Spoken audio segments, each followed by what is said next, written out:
Sa eksklusibong panayam sa GMA News, itinanggi ng isang opisyal ng Department of Agriculture na sangkot siya sa diumanoy pork barrel scam.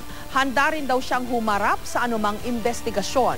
May exclusive report si Cara David. 26 na taon na sa serbisyo si Assistant Secretary Ofelia Agawi ng Department of Agriculture. Nagsimula siya bilang accountant hanggang sa tumaas ang posisyon.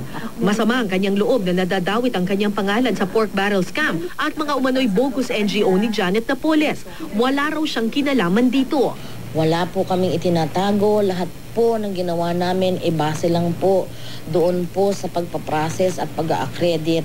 Kaya po anytime po, payag po akong maimbestiga. Bago po sana sila maglabas ng kahit ano pong sa dyaryo, sana po checkin pong mabuti. Magtanong po kung talaga pong ito ay totoo. Kasi po, siyempre, nakakasira po ito doon sa tao. Hindi lang po sa akin. Dala ko po yung pamilya ko. Kaya yun lang po ang pinakamasakit sa akin . Sa isang ulat ng Philippine Daily Inquirer, sinabing si Agawin daw ang kontak ni Napoles sa loob ng DA, batay sa sinasabi ng isang whistleblower na si Merlina Sunyas. Pero ayon kay Agawin, hindi raw siya malapit kay Napoles. Katunayan, 2 beses lang daw niya itong nakita at di naman sila halos nag-usap. Totoo yung pumunta siya. Ang tanong lang po niya sa akin, kilala mo pa ba ako? Sabi ko, opo. And that's it. It's a hi, hello. Yun lang po yun. So hindi niya kaibigan or... No, hindi po ako close sa kanya.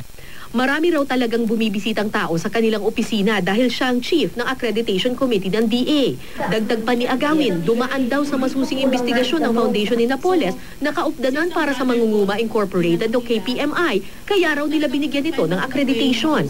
Existing po siya sapagkat meron pa po siyang good standing galing po sa SEC.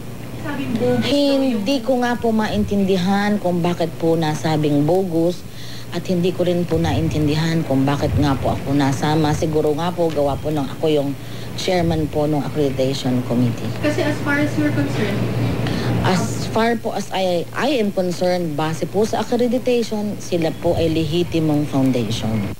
Meron din daw validation team na binubuo ng Commission on Audit, Department of Agriculture at lokal na pamahalaan para masiguradong napupunta sa tamang lugar ang pondo. At base raw sa validation report na isinumite sa kanila, may mga magsasaka naman daw na nabiyayaan ng pondo mula sa KPMI.